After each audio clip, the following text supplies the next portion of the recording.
પરદેશ જવું હોય, કોઈ બીમાર હોય, કોઈનો છોકરાઓનું લગ્ન ના થતું હોય, ત્યાં બધું કોઈ બાબરી ઉતારે, બાધા કરે બાર છોકરાઓને, આ બધું કામ કરે માતા. કોઈને વસ્તી ના હોય, કોઈ દુઃખી હોય એની બધી બાધાઓ રાખે. કોઈ પણ જે બી મનથી માને મનોકામના પૂર્ણ થઈ જાય. લગભગ 400-450 વર્ષ પહેલાની વાત છે. અચ્છા, ત્યારની છે આ માતા.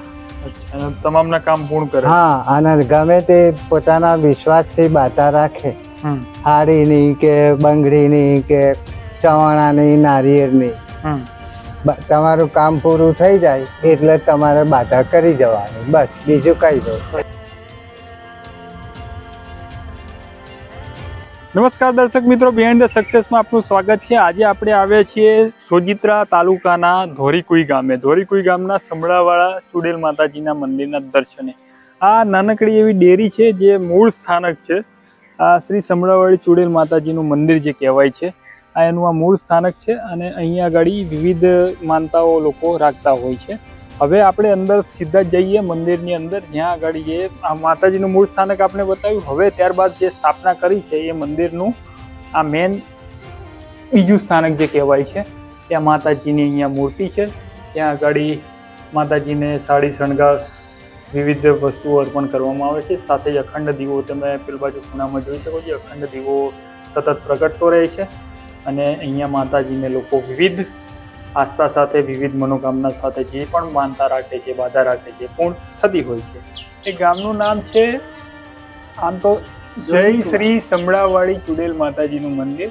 ઠેકાણું છે ધોરીકુવા, મુખ્ય કાસો, તાલુકો સોજિત્રા અને જિલ્લો આણંદ લાગે છે. આ તો વર્ષો જૂનોથી સ્થાપના થયેલી છે માતાજીની, અને બધાના શ્રદ્ધાથી કોમ થાય છે. અહીંયા માતાજીને શું શું અર્પણ થાય છે? સાડી ચડાવે છે, પછી બંગડીઓ ચડાવે અને ચોટલા ચડાવે. કેવી કેવી માનતા રાખે લોકો?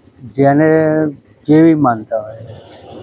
તો આમ શું હોય, આમ કેવી માનતા કોઈ તમને યાદ હોય અથવા એ જણાવી શકો અમને? કોઈને વસ્તી ના હોય, કોઈ દુઃખી હોય એની બધી બાધાઓ રાખે. કોઈ પણ જે બી મનથી માને મનોકામના પૂર્ણ થઈ જાય. અચ્છા, અને આનો કોઈ વિશેષ વાર, તહેવાર, દિવસ ખરો? હા, ગુરુવાર, મંગળવાર ને રવિવાર. ગુરુવાર, મંગળવાર, રવિવાર. મંદિરમાં કોઈ પૂજારી કે ભૂવા કશું જ નથી? ના, અમે 2 ટાઈમ આરતી પૂજા કરીએ છીએ. અચ્છા, તમે ખાલી આરતી પૂજા કરો. એટલે મિત્રો અહીંયા કોઈ દાણા જોવામાં નથી આવતા, કોઈ અન્ય બીજી કોઈ વિધિ પણ કરવામાં નથી આવતી?